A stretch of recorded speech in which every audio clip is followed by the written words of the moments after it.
It was a powerful nation, built purely by humans. An unprecedented, flourishing, and glorious civilization. It was the pride of humankind. A nation without a god? Later events unfolded just as you remember. It was all destroyed by gods. You mean that... 500 years ago, the gods descended upon the world and brought desolation to Khaenri'ah. The pride of humankind was uprooted and crushed, like a weed removed from the garden of the gods. How could that be? The history books don't say anything about that.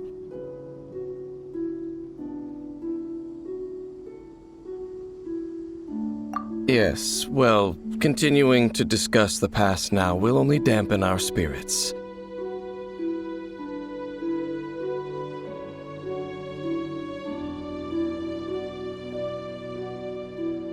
Let's keep moving.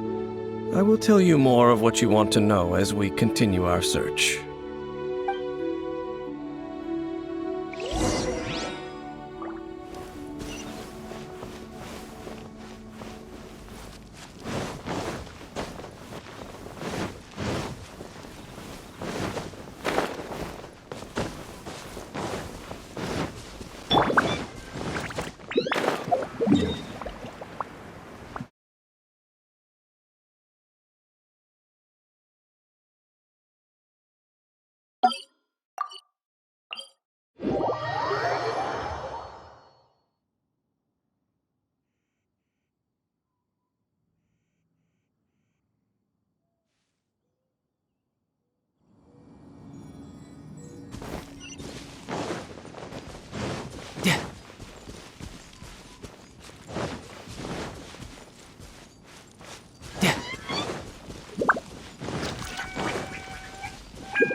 Yeah.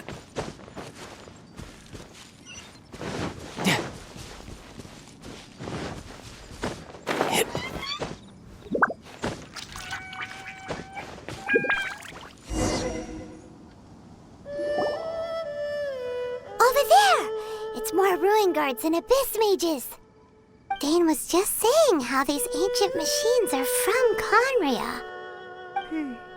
So, did Khaenri'ah have a lot of ruins that needed to be guarded? No.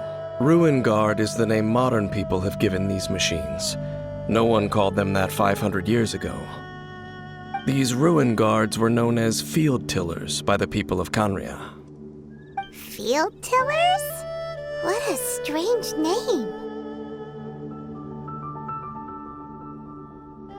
It's not like you think. Field Tiller was just a code name. The people of Khaenri'ah like to give code names to their weapons. The land is not to be tilled with farming tools, but rather is to be fought for with steel and blood. This is how the Field Tiller came about. Fought for with steel and blood? Well, that's an interesting way of understanding tilling. Paimon doesn't think it's a very positive interpretation. After the destruction of Khaenri'ah, these masterless field tillers went completely out of control. They wandered aimlessly over the centuries, gradually spreading to every corner of Teyvat. Perhaps resonating with the sorrow of other civilizations lost to time, they found their way to various ruins across the land, where they lie dormant.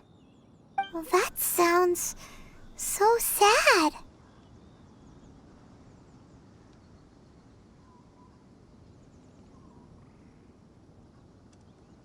Once you understand more, those details won't mean much to you. But no matter their past, all that remains of them now is the danger they pose. So destroy them all.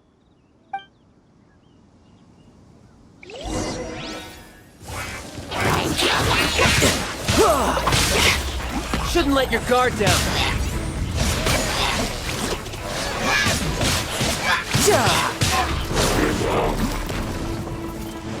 No time to lose.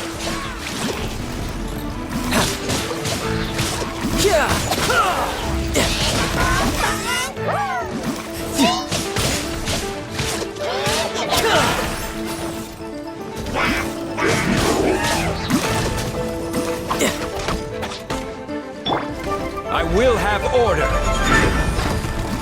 Solidify. Time for retribution. Riptide!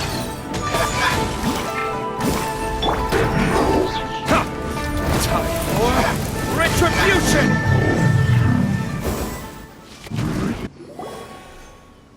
Huh? This abyss mage dropped a talisman. Could it be a communication of some kind? This talisman seems connected to the Abyss Herald. But why would an Abyss Mage be carrying it? Perhaps it really does contain information about their operation. But Paimon can't read the writing on it. Is that the script of Conria? Engulf the faith of an enemy in flame, and bring glory to Her Highness the Princess. What? Is that what it says? Loom of Fate initial operation. They, the Abyss, seem to be carrying out a large operation. The keyword here is Loom of Fate. It seems like they are still launching the operation, or rather, are still conducting preliminary tests. Loom of Fate? What's that? Is it literally a fate-weaving machine? From the horrible feeling Paimon's been getting, those eerie ruins are super likely to be related to this fate-weaving operation. So, Dane, what message does this talisman contain? I'm reading it now. An ambitious operation. But some parts are difficult to understand. How so? In short, the first phase of the plan is related to Osile, Overlord of the Vortex. The Overlord of the Vortex? You mean that god in the ocean?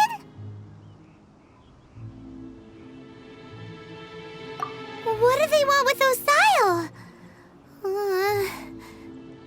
I know of your past heroics regarding Dvalin, and I also know of the Abyss Order's role in the Storm Terror incident. Though you may not have been aware of it at the time, you were thwarting an Abyss Order operation similar to this one. Last time it was Venti's old friend. This time it's a huge ancient god. The Abyss Order keeps setting their sights higher and higher. Will the Abyss Order use their lies and dark magic to corrupt Osile, just as they did Dvalin? No. From the contents of the talisman, this operation goes one step further. They won't just corrupt Osile's mind. They also plan to use the ancient technology behind the field tillers to completely transform Osile's body. Is that even possible? So wait, the Abyss Order wants to make some sort of cybernetic squid god of mass destruction? Very few people today truly understand the civilization of Conria. Though of course, the accuracy of that understanding itself is difficult to judge. Only the Abyss Order has consistently sought out the remnants of Conria. Despite being far from human, they seek out this lost human civilization quite persistently. The talisman's message states that they will use the defiled statue as a base, attaching Osile's limbs to construct a mechanized god. And the new core that shall replace the orb usually held by the Statue of the Seven is the eye of the very first field tiller. The eye of the very first field tiller? Oh, Paimon gets it! All those Abyss mages are looking for the special eye, right? It would seem so.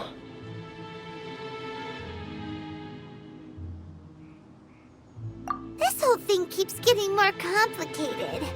But basically, it all has to do with that eerie statue of the Seven we saw, right? Yes.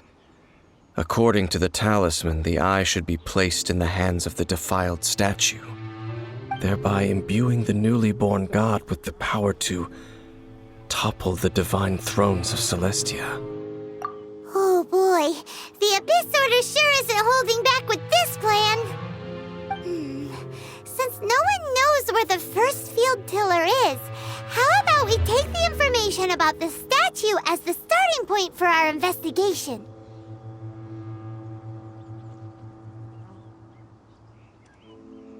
Yeah, that tone-deaf bard is too difficult to track down anyway. Let's go to the cathedral first and ask around. Maybe we'll learn something. The cathedral. Huh? What's the matter, Dane? Nothing. Let's get moving.